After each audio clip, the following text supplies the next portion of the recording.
어서 오세요. 별글 책방입니다. 오늘은 온더페이지 출판사에서 나온 지은이 곽중현의 월급은 적지만 부자는 되고 싶어 책 중에서 일부를 낭독하려고 합니다. 이 책은 모든 내용이 유익해서 어느 부분을 낭독해야 할지 고민을 많이 했습니다. 그래서 한 권 모두 다 읽어보셨으면 하네요. 프롤로그. 월급쟁이 후배들아, M4 세대에서 탈출하자. M4 세대라는 말이 신문기사에 자주 등장한다. 취업이 힘든 사회적 분위기와 경제적 압박으로 인해 연애, 결혼, 주택구매 등 많은 것을 포기한 세대를 지칭하는 말이다. 3포 세대에 이어 5포 세대라는 말이 나오더니 꿈과 희망, 더 나아가 이제 포기할 것도 없는 세대를 M포 세대라고 한다. 먼저 결혼한 선배로서 이야기하면 결혼을 함으로써 얻는 것이 잃는 것보다 훨씬 많다고 생각한다. 또한 내 집을 소유한 것과 아닌 것은 하늘과 땅 차이다. 회사 후배들과 대화해보면 결혼은 해야 하는데 막막하다고 하는 친구들이 많다. 문제는 결국 다 돈 때문이다. 경제적인 여유가 있다면 대부분 해결되는 것들이다. 돈 공부를 해야 하는 이유가 여기에 있다. 재테크에 대해 잘 모르는 후배들은 단지 적금을 드는 것밖에 모른다. 막상 재테크를 하려는 후배들도 어떻게 시작해야 할지 모르겠다고 이야기한다. 내가 그동안 쌓아온 경험과 지식이 이제 막 재테크를 시작하려는 직장인에게 도움이 되지 않을까 하는 생각에 이 책을 쓰게 되었다. 재테크 책의 많은 저자들이 지금부터 재테크를 해서 노후를 준비해야 한다고 이야기한다. 미래를 위해 지금부터 준비해야 한다는 말에는 매우 공감하고 동의한다. 투자는 빨리 시작할수록 유리한 게임이다. 하지만 노후를 위해 재테크를 해야 한다는 것에 대한 생각은 조금 다르다. 40년 뒤 나이 70, 80살에 부자가 되면 과연 행복할까? 앞으로 5년 뒤 조기 은퇴를 위해 미래의 내가 아닌 현재의 나에게 여유로운 삶을 주기 위해 돈에 쫓기지 않는 삶을 위해 정말 좋아하는 일을 하기 위해 재테크를 하라고 권하고 싶다. 백발의 휠체어 탄 부자는 부럽지 않다. 재테크를 하다 보니 시작은 미미했지만 어느 순간 가속이 붙더니 자산이 급격히 불어나는 경험을 하게 되었다. 결혼하고 전세 8천만 원으로 시작했는데 재테크 공부를 본격적으로 해서 약 4년이 흐른 지금 순자산 16억 원을 달성했다. 처음에는 내가 과연 부자가 될 수 있을까? 라는 물음에 확신이 없었다. 하지만 이제 누가 나에게 그렇게 물어본다면 내가 만족할 수준의 부자는 될 수 있을 것 같다 라고 자신 있게 말할 수 있다. 현재 경제적 자유를 이루었다고 하기에는 한참 부족하지만 순자산 10억 원 초과 달성의 의미는 조금 남다르다.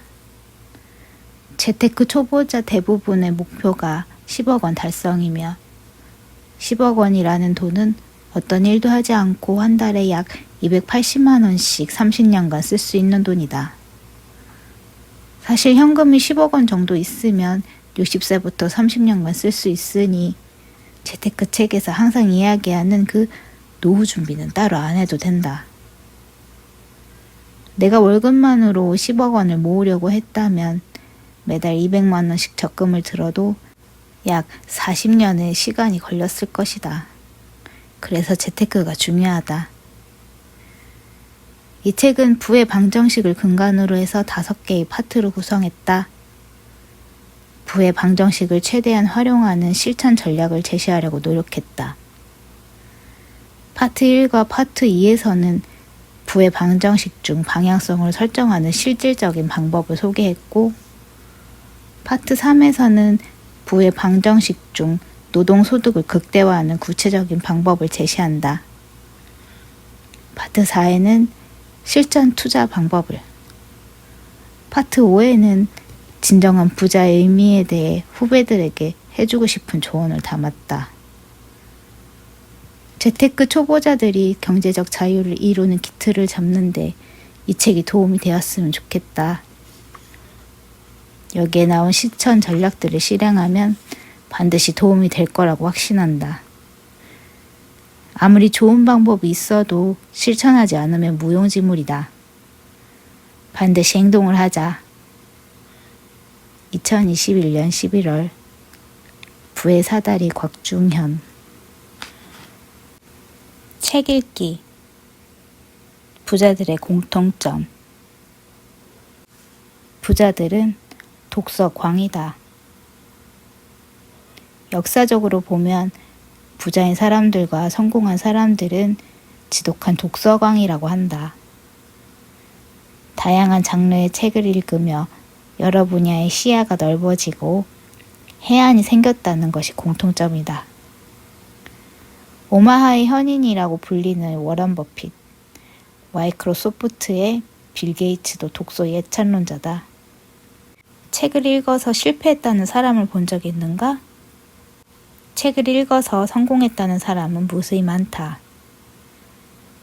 독서를 하지 않는 사람은 잠깐 부자는 될 수 있겠지만 부를 오랜 시간 유지하기는 힘들다. 독서는 선택의 문제가 아니고 필수다. 책 한 권은 아무리 비싸도 2만 원이면 구매할 수 있다. 그 책 한 권에는 저자의 경험과 노하우뿐만 아니라 삶에 대한 통찰이 녹아들어 있다. 단돈 2만 원으로 저자의 인생을 배울 수 있다면 얼마나 남는 장사인가? 부자가 되고 싶다면 지금 당장 독서를 하자. 밥만 삼시세끼 먹는 것이 아니고 독서도 삼시세끼 해야 한다. 오랜 기간 사랑받은 책이 좋은 책이다. 시중에는 재테크 책이 엄청 많다. 그런데 좋은 내용은 없고 제목만 요란한 책도 참 많다. 책을 고를 때 실패하지 않는 방법은 오랜 기간 꾸준하게 읽혀온 스테디셀러를 구매하는 것이다. 가령 부자 아빠 가난한 아빠는 전통적인 재테크 책으로 많은 부자를 만들어낸 책이라고 할 수 있다. 초판이 출간된 지 20년이 지났지만 여전히 잘 팔리고 있다. 이렇게 오랜 시간이 지나도 사람들이 많이 읽는다는 말은 그만큼 검증된 책이라는 뜻이다. 대형 서점에 가면 최근에 많이 팔린 책을 모아놓은 베스트셀러 코너가 있다. 베스트셀러라고 해서 읽었는데 생각보다 별로인 책도 꽤 많다. 결국은 오랫동안 검증된 책이 좋은 책이다.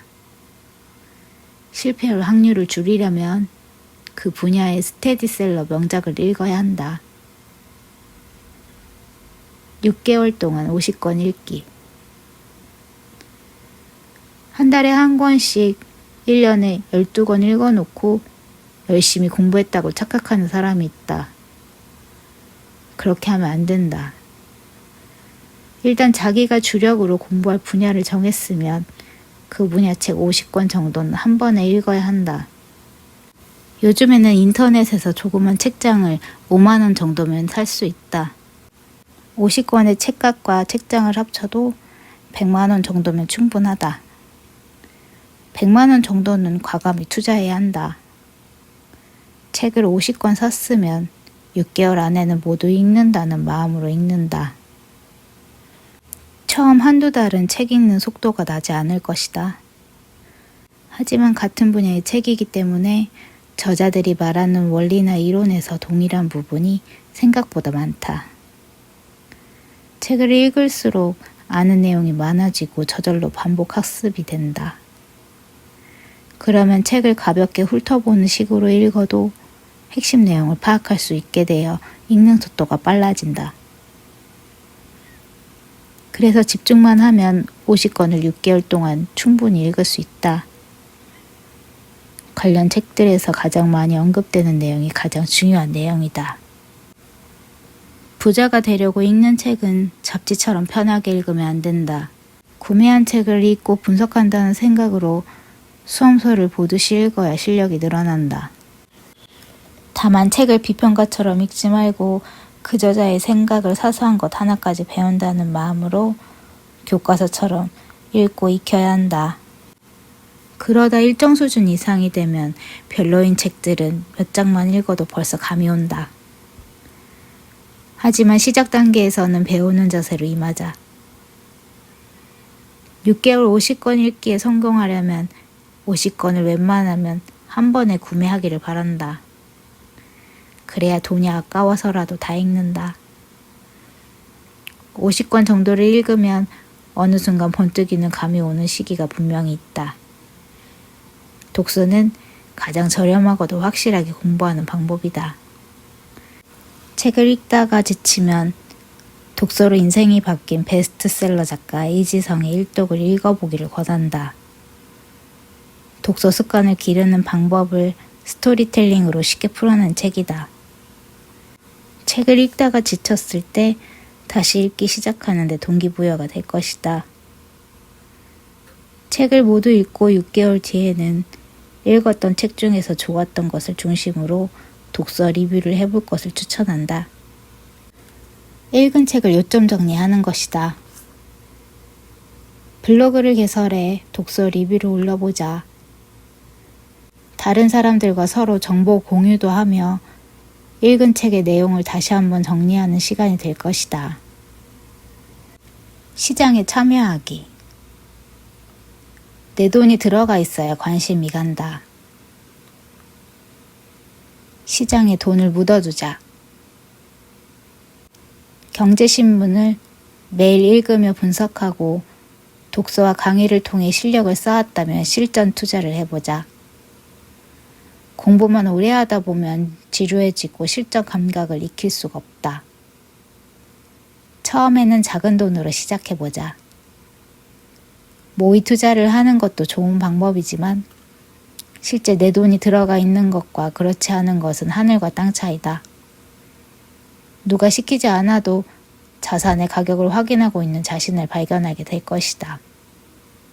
만약 A지역의 부동산을 소유하고 있다면 해당 지역 개발 정보나 관련 뉴스를 찾아보게 된다. 또한 네이버 부동산에 현재 올라와 있는 매물을 꾸준히 모니터링하게 된다. 이런 과정에서 뉴스나 호재 등이 내가 가진 부동산 시세에 어떤 영향을 미치는지 자연스럽게 배우게 된다. 주식을 가지고 있다면 내가 주식을 산 회사가 실적은 잘 내고 있는지, 특별한 이슈는 없는지 찾아보게 될 것이다. 주식시장은 경기 흐름에 영향을 많이 받기 때문에 전 세계의 경제 동향, 금리, 환율 등 다양한 경제 지표들을 분석하고 공부해야 한다. 그리고 내가 가진 주식을 계속 보유해야 할지 아니면 매도해야 할지 끊임없는 고뇌를 반복하게 될 것이다. 이런 과정을 통해 진짜 투자 지식과 투자 근육이 생긴다. 시장에 돈을 참여시키면 나 자신을 적극적으로 만들어주는 효과가 있다. 내가 자발적으로 연구하고 분석해야만 진짜 실력이 되고 흔들리지 않는 확신을 가지게 된다. 꼭 시장에 돈을 묻어두자. 상승장의 행운은 독이 든 사과. 전문가들은 조언한다. 첫 투자에 성공하는 것은 독이 든 사과를 먹는 것과 같다고 말이다. 본인의 실력이 없는데 성공하면 그 성과가 본인의 실력인 양 무리한 투자를 하게 되고 결국은 많은 돈을 잃을 수 있다고 충고한다. 그래서 차라리 처음에는 돈을 잃어보는 것이 낫다. 손실을 보면 더 큰 고통을 받겠지만 그 뒤에 얻을 수 있는 교훈이 더 크기에 충분히 성장하는 기회가 된다. 돈을 잃어본 사람은 절대 다시는 실패하고 싶지 않을 것이다. 돈을 너무 쉽게 번 사람은 자만에 빠지기 쉽고 한 번에 모든 것을 잃을 수 있다. 돈 잃는 것을 두려워하지 말고 만약 실패했다면 수업료를 냈다고 생각하자. 잘못된 투자로 잃은 돈이 오히려 나를 더 큰 부자로 만들어주는 성공의 열쇠가 될 것이다. 하락장이 와도 시장을 떠나면 안 되는 이유. 평범한 사람이 부자가 되지 못하는 이유 중 하나는 어떤 투자를 하든 빠른 성과를 얻으려고 하기 때문이다. 쉽게 달아올랐다가 쉽게 식어버리곤 한다. 가격이 빠르게 오르지 않으면 관심을 갖지 않는다. 그래서 암호화 화폐 투자 시장에 수많은 사람들이 몰렸던 게 아닐까? 그런데 진짜 부자가 된 사람들은 상승장이든 하락장이든 시장에 꾸준히 관심을 가지고 플레이어로 남아있다. 상승장에서 하락장으로 넘어가는 시기에는 자산의 비중을 줄이고 현금을 늘리는 전략을 쓴다. 반대로 하락장에서 상승장으로 변곡이 생기는 시점에는 현금을 자산으로 바꾸는 데 집중한다. 즉, 투자금의 비중을 조정하는 것이지 시장에 돈을 완전히 다 빼지는 않는다. 과거를 돌아보았을 때 하락장은 대부분 기회의 시간이었다. 상대적으로 저렴한 가격으로 자산을 살 수 있기 때문이다. 시장에 돈을 묻어두어야 관심이 간다고 했다. 내 돈을 시장에 참여시켜 놓지 않았다면 자산이 저렴한지 비싼지조차 관심이 없어지는 것이 인지상정이다. 돈은 준비된 사람의 것이라는 말이 있다. 기회는 자신도 모르는 순간 지나가 버린다. 시장에 참여하면서 준비하는 사람에게는 기회가 오니 시장에서 완전히 떠나면 안 된다. 기다리는 사람에게는 큰 기회가 온다는 점을 기억하자. 자산의 크기를 키우는 시세차익 투자. 시세차익형 투자가 먼저다. 재테크 공부를 하면서 처음에 가장 고민되었던 부분은 어떤 투자를 먼저 해야 하는가였다. 매월 현금 흐름이 발생하는 배당주, 월세 받는 상가 등 현금 흐름이 발생하는 자산에 먼저 투자해야 한다는 전문가들이 있는 반면 자산의 규모를 키우는 시세 차익형 투자를 먼저 해야 한다고 하는 부자들이 있었다. 내가 내린 결론은 어떤 자산에 투자를 하더라도 시세 차익이 없으면 부자가 되기 힘들다는 점이다. 미국 배당주에 투자를 하든 월세 받는 상가에 투자를 하든 자산의 가격이 떨어지면 아무 의미가 없다. 즉, 자산 가격이 올라가지 않으면 절대 부자가 될 수 없다. 결국은 자산의 크기가 클수록 스스로 커지는 속도가 빨라지기 때문이다. 1억 원을 투자해서 매월 100만 원의 현금 흐름이 생겼는데 5년 뒤에 1억 원을 투자한 자산의 가치가 8천만 원이 되었다면 아무 의미가 없다. 투자금을 매월 조금씩 나누어 받는 셈이 된다. 오늘이라도 정년퇴임을 해서 매월 현금 흐름이 필요한 경우가 아니라면, 특히 사회 초년생이라면 자기가 투자한 자산의 크기가 2배, 3배 커질 수 있는 자산을 고르는 것이 부자가 될 수 있는 방법이다. 나이가 젊을수록 노동소득이 끊길 염려가 적기 때문에 자산의 크기를 키우는 데 집중해야 한다. 돈은 중력과 같다라는 말이 있다. 만유인력의 법칙에 따르면 중력은 질량에 비례하며 무게가 무거울수록 더 큰 중력을 받게 된다. 돈도 중력과 같이 크기가 클수록 강력한 힘을 갖는다. 돈이 커지는 과정을 한번 살펴보자. 1억 원에서 2억 원으로, 2억 원에서 4억 원으로, 4억 원에서 8억 원으로 각각의 돈이 커지는데 드는 노력이 같다고 한다면 같은 노력으로 돈이 커지는 크기는 더 빨라진다.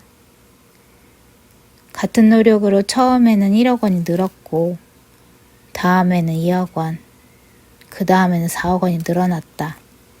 돈의 크기가 1배, 2배, 3배, 4배, 5배로 늘어나는 것이 아니라 1배, 2배, 4배, 8배, 16배 이렇게 늘어난 것이다. 자산의 크기를 키우는 것이 왜 먼저인지를 이해하면 좋겠다. 자산의 크기가 클수록 더욱 빠르게 큰 부자가 될 수 있다. 부자는 단기간에 만들어지지 않는다. 누구나 빠르게 부자가 되기를 원한다. 하지만 대부분의 부자들은 시장에서 장기간 투자를 하면서 살아남은 사람들이다. 단기간에 부자가 되는 방법은 복권에 당첨되는 것밖에 없다. 투자는 운의 영역이 많은 부분을 차지하고 있고 미래를 예측하는 것은 사람의 영역이 아니라는 점은 앞서도 계속 이야기했다. 하지만 운과 노력의 영역을 벗어나 성공 확률을 높이는 방법이 있다. 시간에 투자하면 목표를 더 빨리 이룰 수 있다. 시간에 투자하라는 말이 생소할 수 있지만 잘 생각해보면 아주 합리적인 사실이다. 먼저 단기적인 예측과 장기적인 예측의 차이점을 생각해보자. 어떤 예측이 맞출 확률이 더 높을까? 예를 들어 내일 삼성전자의 주가가 올라갈지 내려갈지 예측할 수 있을까? 오를 확률 반, 내릴 확률 반 정도 된다고 하면 큰 이견은 없을 것 같다. 이번에는 삼성전자가 10년 뒤에 현재 주가보다 오를 것인지 내릴 것인지 예측해보자. 대부분의 사람들은 현재 가격보다는 오른다고 답할 것이다. 삼성전자의 과거 차트를 봤을 때 실제로 오를 확률이 내릴 확률보다 경험적으로 높다. 단기적인 예측은 하기가 힘들다. 하지만 중장기적인 예측은 어느 정도 가능하다. 과거 코스피 지수의 20년치 그래프를 보면 장기적으로 우상향했다. 앞서도 투자는 확률을 높이는 게임이라고 이야기했다. 코스피 지수가 장기적으로 상승한다는 것은 과거부터 현재까지 사실에 기반하면 매우 높은 확률을 가지고 있는 것이다. 정확히 어느 시기에 오르고 내리는지는 콕 찍어서 말하기 어렵지만 장기적으로 오른다는 사실에는 큰 문제가 없어 보인다.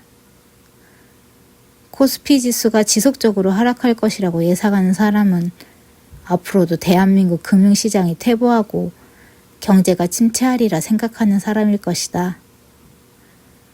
우리나라가 갈수록 후퇴한다고 생각하면 모든 자산을 파는 것이 합당하다.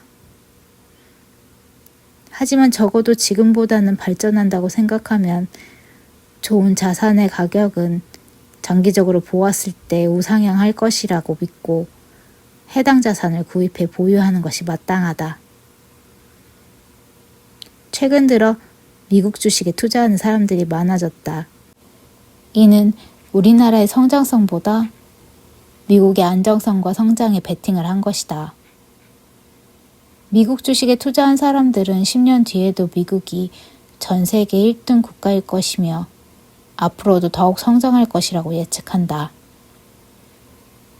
지금까지의 내용이 장기 투자와 단기 투자의 근본적인 차이점에 대한 충분한 설명이 되었으면 좋겠다. 투자는 결국 조금 더 높은 확률을 선택하는 게임이다. 난세의 영웅이 난다. 위기는 곧 기회다. 역사적으로 보았을 때 큰 부자들은 대공황같이 시장이 급락했을 때 만들어졌다. 난세의 영웅이 난다는 말이 있듯이 부자도 불황에 탄생한다. 금융시장에서 여러 번의 파동이 있었는데 누구나 알고 있는 세 가지 위기를 언급해보면 IMF 외환위기, 미국발 금융위기, 코로나19 정도다. 1997년 IMF 외환위기 때는 주가가 폭락하고 부동산 가격도 하락했다. 원달러 환율도 1,900원까지 치솟았다. 이 당시 달러 자산을 가지고 있었던 사람들은 가격이 현저하게 떨어진 자산을 저렴한 가격에 매수할 수 있었고 외환위기를 극복한 이후에는 큰 부자가 되었다. 미국발 금융위기가 닥쳤을 때도 현금 속 자산을 많이 가지고 있던 사람은 폭락한 주식이나 부동산을 매수해 큰 수익을 냈다. 코로나19 사태도 마찬가지다. 코로나 팬데믹의 영향으로 2020년 3월 코스피 지수는 1500선까지 떨어지며 반토막이 났지만 2021년 6월에는 3300선까지 회복하며 역사상 가장 높은 코스피 지수를 보였다.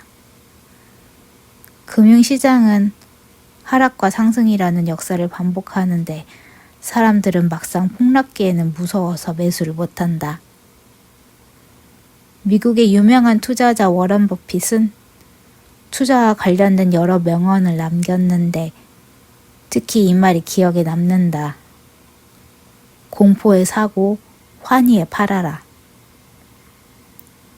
사람들이 공포에 질려있을 때는 매수할 타이밍이고 사람들이 환희할 때는 고점이라는 말이다. 머리로는 이해하지만 정작 행동을 하지 못한다. 이것이 초보자와 고수의 차이다. 최근 벼락거지 같은 신조어가 생기면서 주식과 부동산 자산 가격 상승 랠리에 승차하지 못한 사람들은 상대적 박탈감을 많이 느끼고 있다. 이런 사람들에게 꼭 하고 싶은 말은 역사는 반복되고 분명히 이와 같은 기회가 또 올 것이라는 점이다. 그 기회가 왔을 때 또 공포에 질려 있기만 할 것인가? 철저한 공부와 연습으로 기회를 잡을 것인가?